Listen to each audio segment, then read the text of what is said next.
Hello, my name is Bill Edgett. Tonight I have Monique Dietvorst with me as a guest.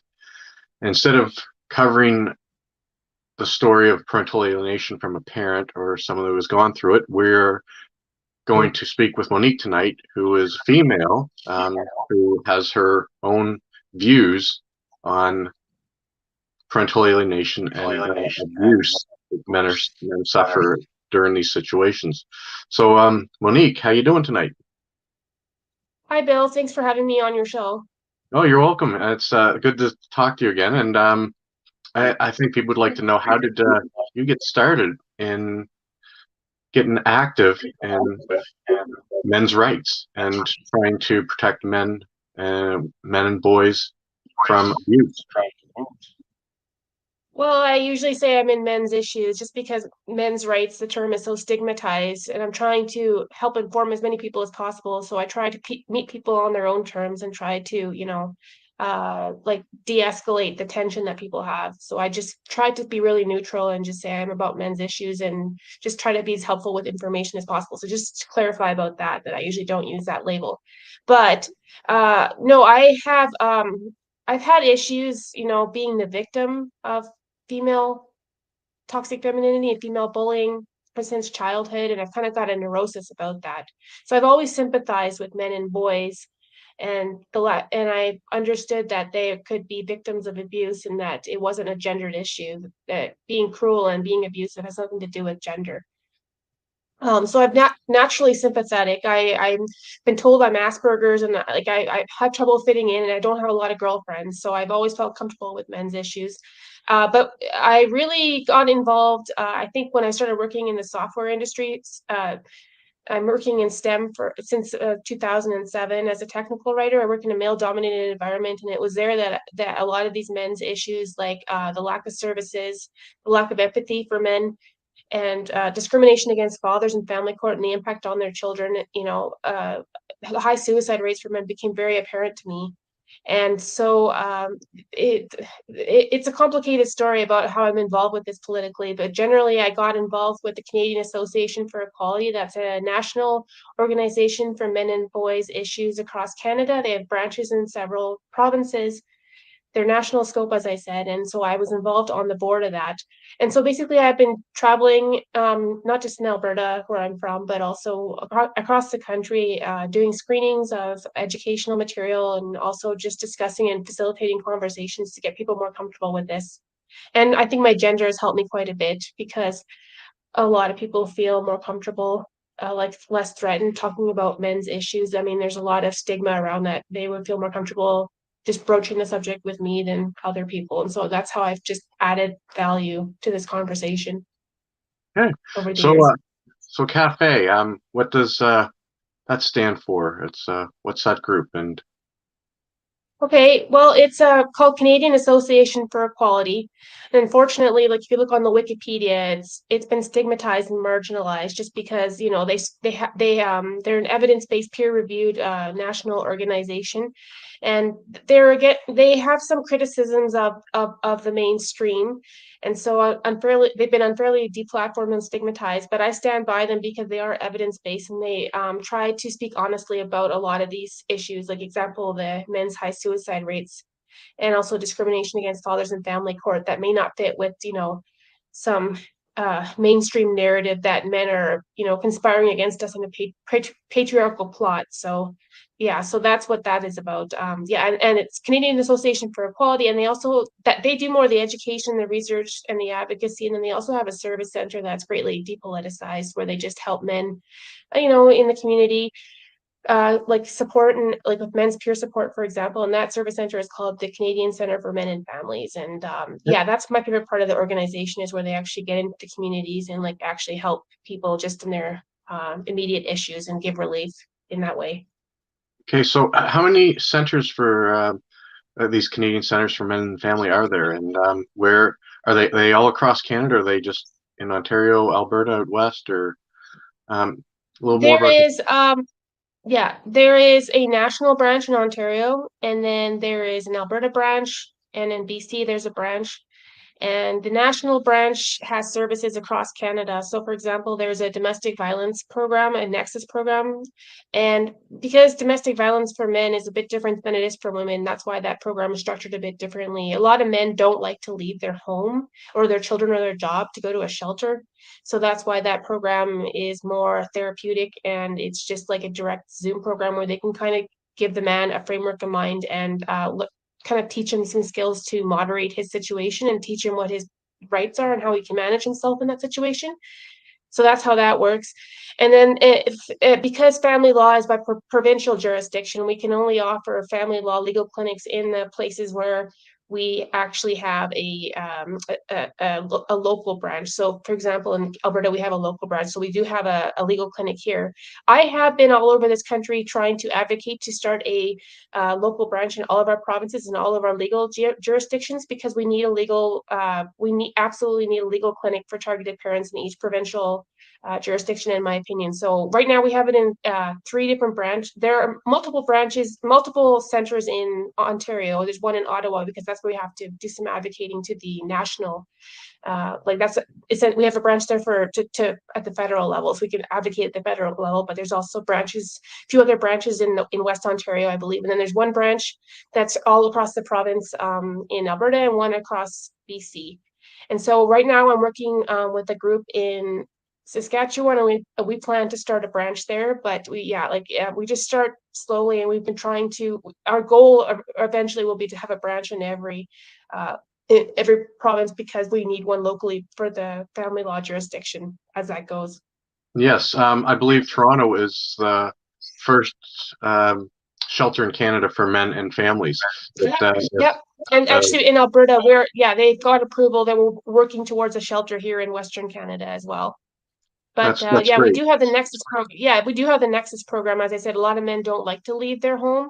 Mhm. And so that's why that therapeutic program goes over Zoom, and we offer like direct one-on-one contact, and that's available anywhere in Canada. So we can give immediate help. That program can, if you sign up, I can provide a link. But yeah, some of our programs, like the survivors of false accusations program, like there's a legal clinic for that, and criminal law is federal too, which means you can use that clinic anywhere in Canada. If you've been falsely accused, you need to speak to a criminal lawyer, you can speak to our criminal law legal clinic at our federal level at our Ontario branch, anywhere in Canada. Well, that's great. Thank you for sharing your resources. It's a difficult situation to navigate once you get involved in the family court system, and the police get involved, allegations of abuse, whether they're real or not. And I think that's part of the problem. They don't get investigated properly, and these allegations, whether they're true or not, they do impact family court cases. And right now, I've got a question. I'm just going to share it on the screen and I'll read it to you. Maybe you can answer it. Wow, can a malicious mom not think about her son going through the same traumatic abuse of dad when her son is a dad, like she put her ex-husband through as a dad? Yeah, well, I've actually talked to a lot of grandmothers, and their son, they are now missing their grandkids. And quite frankly, they did it themselves when they were younger, and they alienated their father, their son's father. I think, I mean, I don't, I accept the support of these grandmothers, like when they mature and they grow up and they realize the harm that they've done, and they can be one of our strongest advocates. But someone like Karen Vecchio, like she's the lead of the status of women's committee at the federal level in Canada, and she's actually spoken at a cafe event several times, and I think it's because of her sons. But she admitted during one of our conferences that she had engaged in this kind of behavior. I don't know if she was a severe aliener, but just maybe mild. But she was fighting for her kids, and maybe not sharing the parenting as much as she could. But she was very supportive now that her sons are grown, right? So sometimes, if the grandmother is older but it's that perspective change, right? So, but but we still accept their help. Like if like it doesn't matter if they change their minds later. But yeah, I can't tell you how many older women I've met. Their sons are grown and their sons are going through family court, and now they can't see their grandchildren because of false accusations. But but women do take advantage of it, and so do sociopathic men. I mean, I would say that women are more often. I don't know. I think there's a lot of women doing it, but men do it too. But it's a for-profit industry, this family law, right? This is all billable hours for an industry. All the false accusation and the custody battles, it's a racket. It's a lot of money. And that's never taken into consideration when people talk about all the false accusations about, I have written an op-ed and I am trying to make this more transparent about the money that the billions of dollars that are being made from this. And I'm hoping that by, kind of like what we did with the tobacco companies, where they had a lot of misinformation that they were spreading for their industry. We need to go through the same process now with family law and expose some special interest groups the amount of money that they're making off of this, so that we can expose why the system is set up this way. And it is deliberate. All these billable hours is a lot of money for a special interest group, right? And Okay. something like shared parenting, like in Sweden, where they don't even have a lawyer and they just share the parenting, their kids are much better adjusted, and all the evidence-based social science shows that shared parenting after divorce and separation is best for kids. It offers them from the divorce if they can still see both sides of their family, and they're buffered from the conflict as much as possible, and they still have a good relationship with both parents. They should still receive the love and support from both parents. But the problem is there's no more money in that, right? If there's no more conflict, there's no more false accusations, then where are the billions of dollars going to come up from? So Yes. yeah, that's Okay. what I've been doing. Just this is my spiel that I've been doing for 7 years, explaining this to people. And I'm hoping that one day I can have a critical mass of people, that we can actually, get into the mainstream and start saying something. And I'll be able to speak all of this publicly I can't publish my op-ed now in the Toronto Star, or they won't let me say any of this, even though it's true. But I'm hoping, things change, and yeah, people are gonna get tired of their kids being abused. And so, Yes, I agree. um So what are a I'm couple of hoping I these get a special platform. yes, Pardon me? what are a couple of these special interest groups that are, say, active against the shared parenting legislation as has been brought here in Canada? And there have been a number of Mhm. people and groups that have spoken out against shared parenting, saying it's going to be detrimental to the family as well. The Mhm. experts and everyone in the field of alienation say this would be the best thing to have both parents Yes. in the children's lives, even if they have to do a parallel parenting schedule.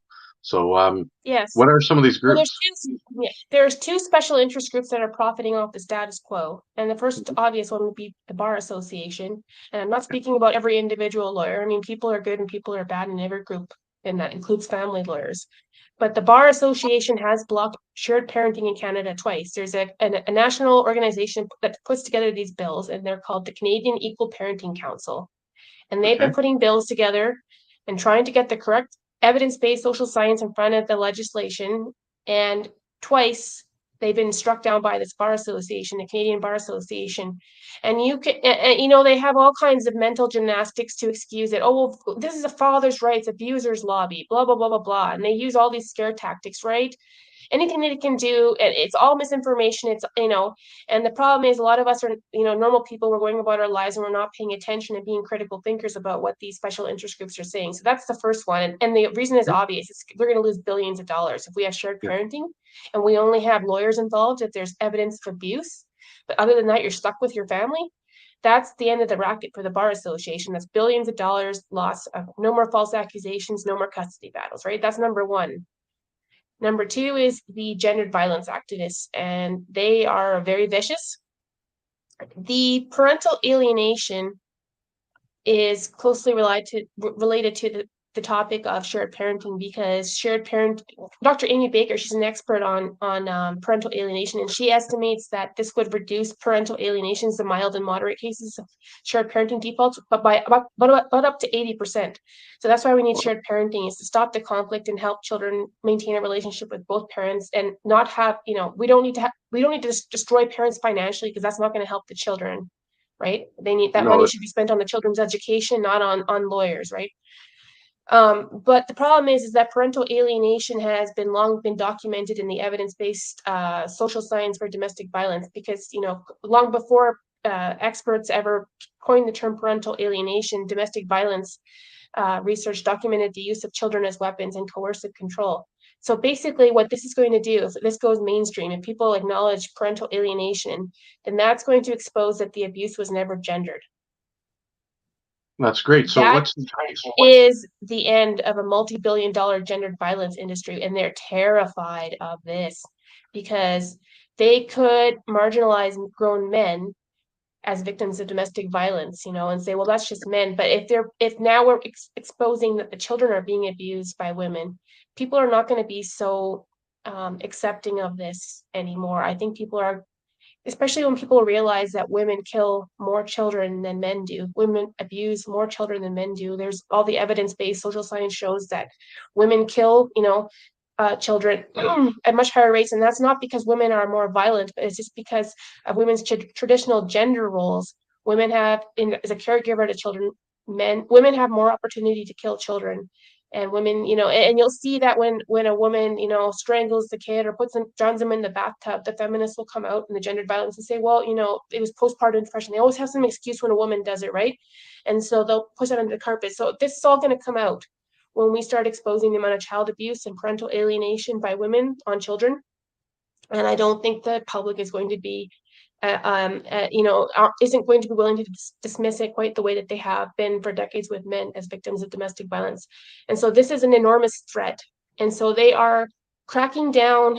You'll see all the media from the domestic violence and the gendered violence activists. It's a multi-billion-dollar industry, gendered violence, right? But if they realize that the abuse was never gendered, then that's the end of that racket. So those are the two main groups, the Bar Association and the gendered violence. They both spread misinformation about parental alienation. They both say it's junk science, even though that's not true. And they're the ones that are very active with our politicians and all of us working class people that are affected by this, by these policies that deny parental alienation and shared parenting. We need to become more active and start telling our politicians what we really think, and that we're not going to be accepting these false narratives anymore, because it's harming our children enormously.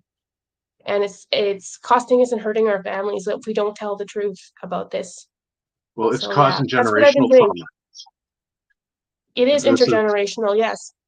it's It, it's it, domestic violence is a psychological disturbance that it doesn't matter. It goes intergenerationally. It has nothing to do with the gender. It does not matter to the child if they see their dad punch mom in the face or they see mom pour a boiling pot of water on dad. It's both very traumatizing, and then the child thinks that that's the way to solve a problem. They think that you hurt your family if you want to tell them how you feel.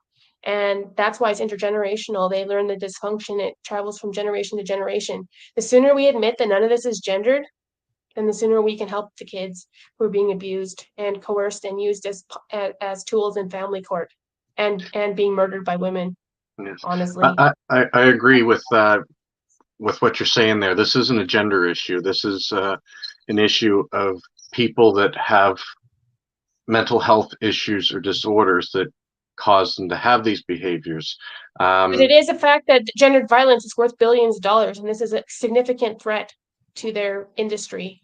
Yes, And this that's would why they're very aggressive about denying it and doing whatever they can with their smear tactics. They've called Gardner, the guy that came up with the term they've called him a pedophile and misconstrued all of his.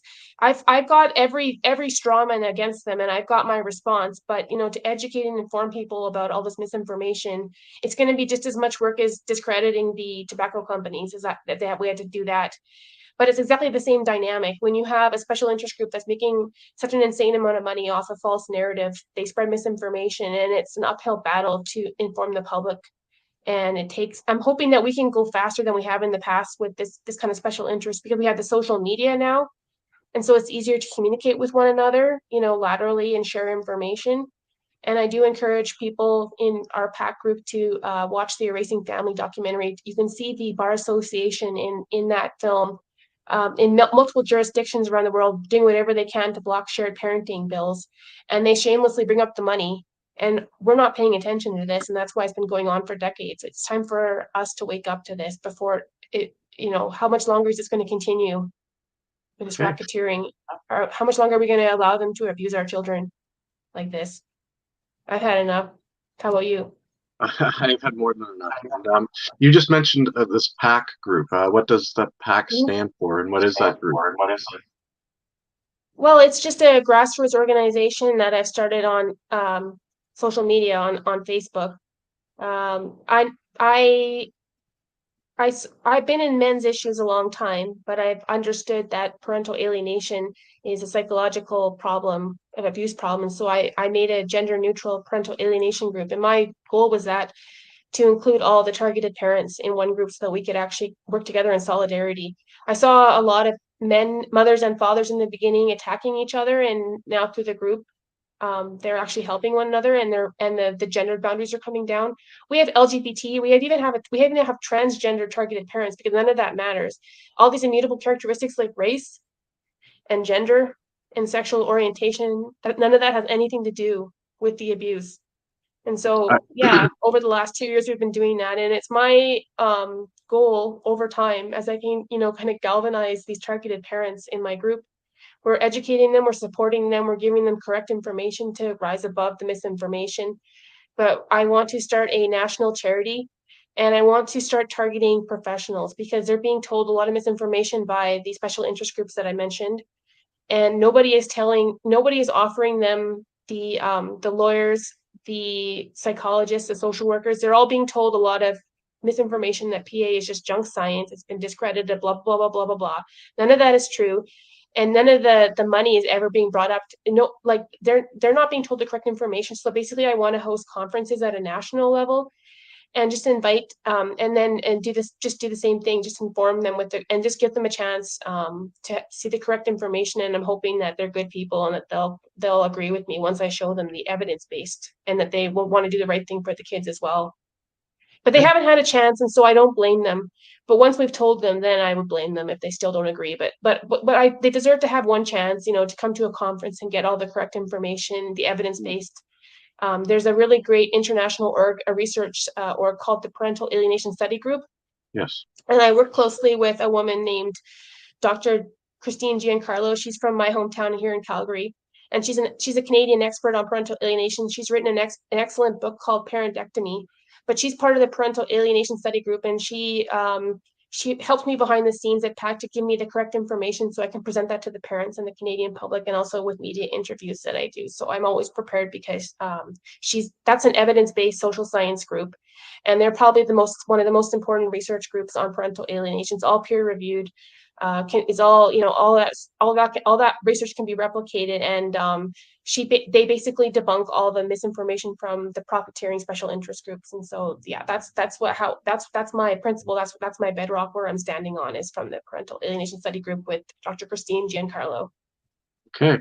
So So in in 21 21, 2021, Canada changed the Divorce changed Act the Divorce to Act recognize to coercive and recognize controlling coercion and behaviors as controlling family behaviors violence as in the violence context of in the divorce. Do you think that's a good step in and getting to No, recognizing I parental don't. I alienation? don't. I don't think it was, because that was done by the gendered violence activists deliberately. The way that they're trying to take it away from parental. They're the ones that are denying parental alienation, and they are trying to make it seem like it's a gendered issue. So they basically put all their nonsense about because a lot of people are waking up to parental alienation. They made a lot of progress with their research, and so they doubled down in the Divorce Act, and basically you can see it with Kira's law too. Like that, I don't know if I have a letter from Christine Giancarlo where she wrote her concerns to her MLA or her MP about Kira's law. But basically, right now they're scrambling because a lot of people are waking up to this abuse, and so basically what they're trying to do is change the narrative so that coercive control is done by it's a patriarchal crime. It's done by men against women, and that's the narrative they're trying to spin. So basically they're just doubling down on their gendered violence nonsense, and they're going to make it seem like yeah, so they had no intention of introducing shared parenting bill. But my long-term agenda with this public education campaign that I'm running on is I want to make coercive control gender neutral. I want it to be related to parental alienation and use of children as coercive control, and I want that to be that to be the norm. And I want shared parenting in the Divorce Act. I want to get rid of all the radical feminist dogma and this patriarchal nonsense and make it about kids Yes. and Yes. protecting them and their family after divorce. And so I don't think that was great at all. I thought it was a step backwards, but it shows their desperation that they are trying to steal the coercive control away from us PA activists and advocates. They're trying to take it away from us. And that's a great take on this, because a lot of people saw it as a step forward in recognizing these types of behaviors. Mental gymnastics. It's mental gymnastics by the gendered violence activists who are scrambling because they're terrified that we're actually making gains with the parental alienation study group, where people are starting to listen to us, and they can see it with their own children and their acquaintances' children. Everybody knows someone in family court, and they can see the abuse, and they can see it's not gendered, and people are not as tolerant. I don't think they're as tolerant about child abuse as they are against the abuse that was against men. And so that's why they're afraid, because this is a legitimate threat to their racket. And I think that they want to take it away from us. We're the ones that said this is our thing. This coercive control is a PA thing. You're using children as weapons to get more money, and it's not gendered. And now and people are listening to us, and that's why they're scrambling and they're scared about, and they're trying to change the narrative to fit their gendered violence woo woo. Yeah, and I believe you're. It's a battle. I believe you're right in a lot of things you're saying. Like this is just another attempt to distract from the real issue, and the real issue is children are being abused by these situations. And Jennifer Jill Harmon They out of have a Colorado narcissistic State. parent. Yeah, and the gender is irrelevant. And the truth is a threat to this billion-dollar narrative of gendered violence. It's the truth that women are doing this to kids, and that they've always been doing this to children. People are not going to be tolerant of this, and they're scrambling to take that away from us. That's exactly what that was, and they will continue to do that with their nonsense and their propaganda in the mainstream media. And what I'm going to try to do is educate people and inform people and teach them the critical thinking, so see through what they're doing, and not going to tolerate it for the sake of the kids. Yes, so I like how Jennifer Jill Harmon out of Colorado describes the situation, and she equates it to terrorism, domestic terrorism, intimate partner terrorism, family violence. The techniques employed in these situations of alienation are the same as techniques employed by terrorists. It's no different. They try to. A terrorist takes a hostage and exploits the vulnerability of the hostage, and that's exactly what a narcissistic, borderline parent will do. They don't like that their ex-spouse has left them, and now they're going to use their child as a weapon, and that's coercive control. And that's what we say as PA activists. And because it's true, and it's a threat to a multi-billion-dollar narrative, the gendered violence activists are going to do some mental gymnastics now to take it away from us and make it part of their narrative, and misrepresent it, so through their ideological dogma, basically. But we need to see past that. This is about their money and their status and their power, and that's why they're doing this. And it's a threat. Just like at one point, the tobacco companies were very threatened by their profits being, and you can see them, spreading misinformation, and that this is nothing new. Back in the day, the Atlantic slave traders spread a whole bunch of misinformation. They did the same thing. So yeah, this is the same thing we've dealt with many times before in history, and we just have to go through the process again. It's just, people never change. The technology changes, but people stay the same. We do the same thing over and over and over again, basically throughout history. So we're just going to do it again. That's all we're going to do. Okay.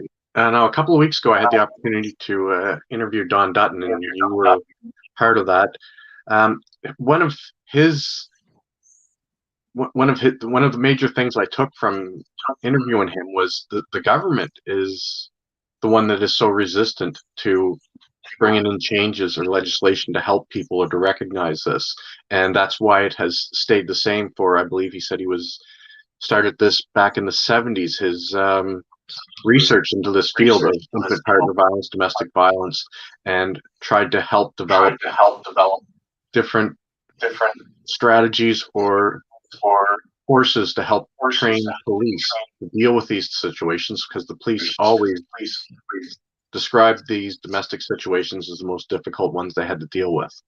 And while he said he had done numerous training with numerous police forces, they never really continued with the training or used any of the training that he had provided them.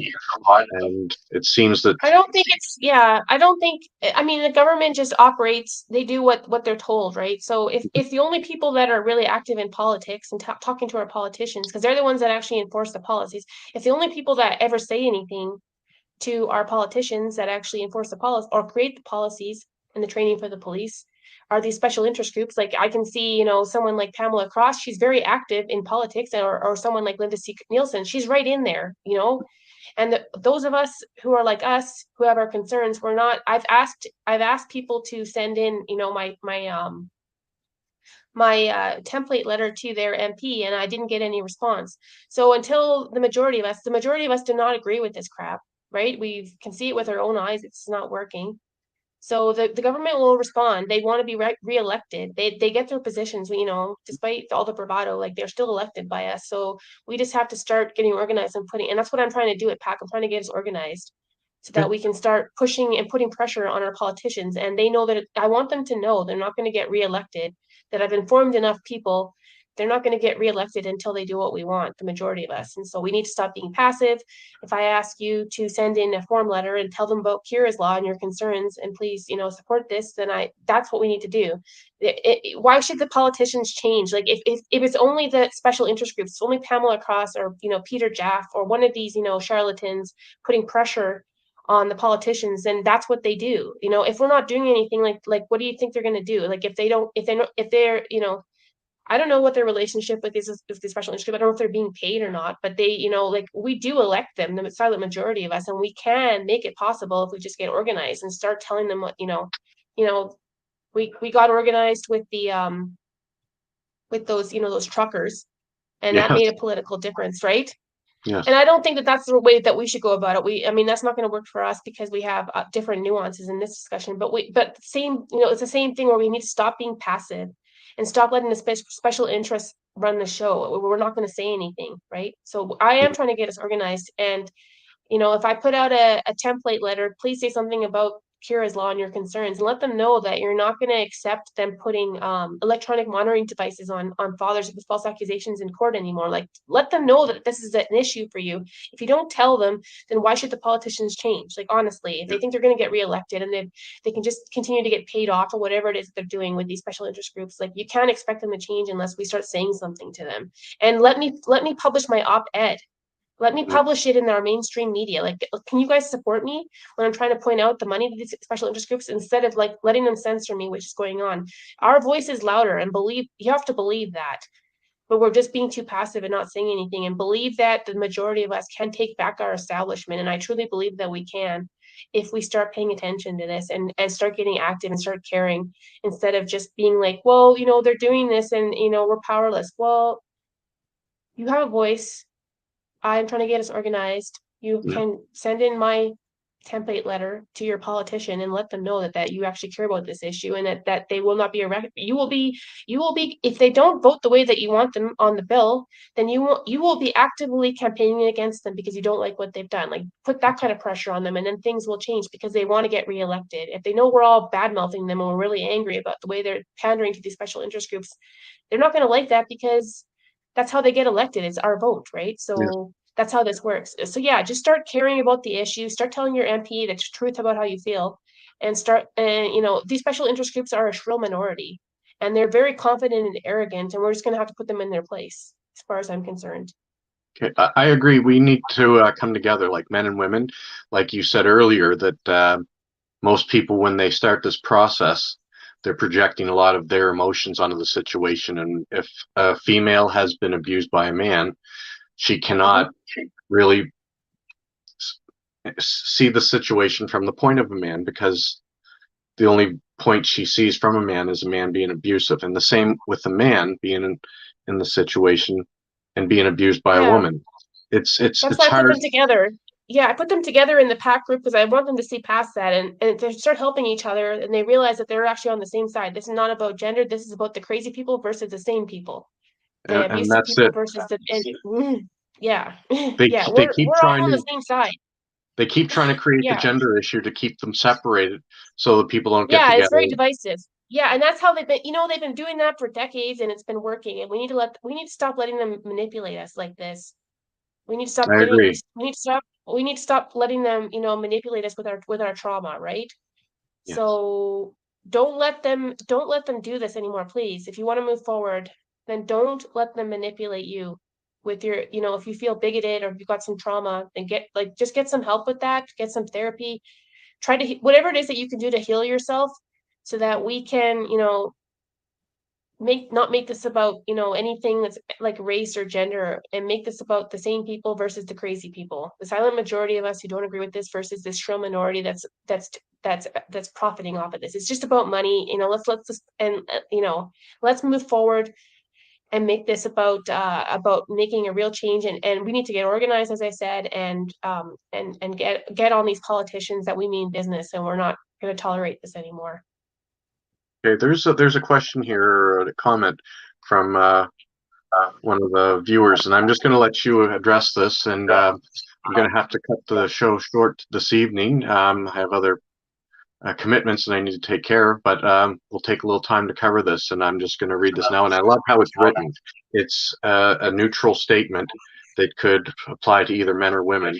So most people shouldn't be offended by this. And I'll just read it out here. It says, narcissists use the family court system to escalate abuse towards the targeted parent, and the system ends up destroying the targeted parent and the children's rights to have equal shared parenting by financially crippling the parent who is fighting for the children's rights.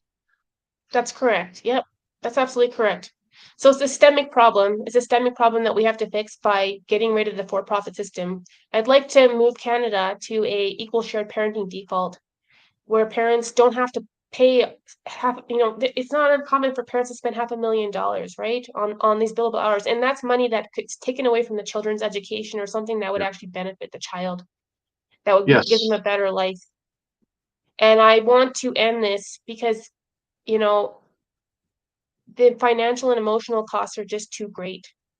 We need to move to a Swedish model, and and have equal shared parenting, and we need to do what we can to educate the special interest groups and their useful idiots that do this. Some of them are true believers, and some of them know what they're doing, and they're just corrupt, and they're like family law cartel types. But I would like, at someday, I'd like to have in the family law or in the Divorce Act, like official recognition of parental alienation, that this is an abuse of children. And I'd like shared parenting to be in the Canada Divorce Act. And I'm willing to admit that I think that's possible because that's what's in most of our hearts. That's what we want for our families and our children. We want to end this abuse of our children. Well, I think that's what And the message we but need to share. This is child abuse, and the whole process, it's adversarial. It's meant to create a winner and a loser, and to take advantage or pick, abuse, bully the loser by imposing these sanctions on them, and it's just abusive, and that's not good for anybody in these situations. There yes, and needs the to be lawyers make equality. money. It does. It keeps them going. It keeps the courts filled.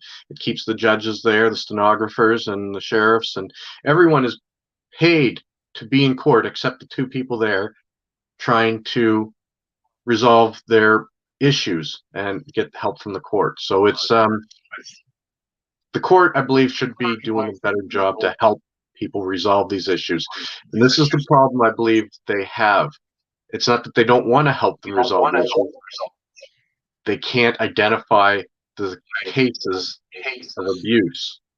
And And part of generally, that is because of the stranglehold of these special interest groups that I mentioned. So that's why I want to start this national nonprofit. I want to start hosting these conferences and provide better information to our professionals so that I'm hoping that if I give them better information, they'll be able to see through this for-profit profiteering agenda and do the right thing for the children and for families. wow, that's great. Like I'm in full support of you. You and I, we've met through these groups, and I've We've always had our enjoyed road trip talking through with New Brunswick. Yes, we have. We managed to meet up, and I hope to meet again someday so we can share more information and try to raise more awareness. It was great meeting you in Okay. person, and I look forward to seeing you again someday. Okay. All right. Well, thank you everyone for coming in tonight. I was glad to have Thanks for Monique. having me on. You're welcome. It was great talking with you. I love your insight. Come join us on Parental Alienation Canada if you want to be part of my movement towards parental alienation and shared parenting in Canada. Grassroots education and support, real change through education and information. Okay, so where is your Parental Alienation Canada? Where can that be found? I'll put it in this chat here for you. Let me just get it for you.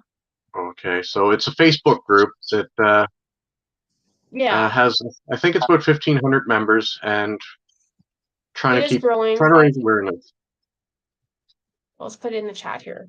Okay. But I would like to have like an actual like nonprofit. But right now I'm just galvanizing people on social media, and I'm hoping I can get a platform in mainstream media. Like I'd like to actually publish my op-ed in the Toronto Star. Let me just post my op-ed here, what I'm trying to get published. And if any of you could help me get this published in the mainstream, and start telling the truth about these special interest groups. And I'd love to get it published in somewhere mainstream where they can't just say, "Oh, that's just some right wing nuttery," you know. So that's my op-ed, truthful op-ed about what's going on with our children and the special interest racketeering. I hope someone out there can help me get it published, and we can start talking honestly about how this racketeering is harming the children, Canadian children. Again, it was great having you on, Monique, and it was great seeing things from your perspective, the perspective of a female, because there are so many men who keep contacting me and want to speak about this issue, and there are females as well. And it's great to have somebody on here with the female perspective, which is definitely different from the males. So thank you so much for coming and sharing the information with us tonight. Okay, thanks for having me on. I hope I can come again and talk to you. It would be great anytime. Have a good night. Take care. Take You care. too. Bye.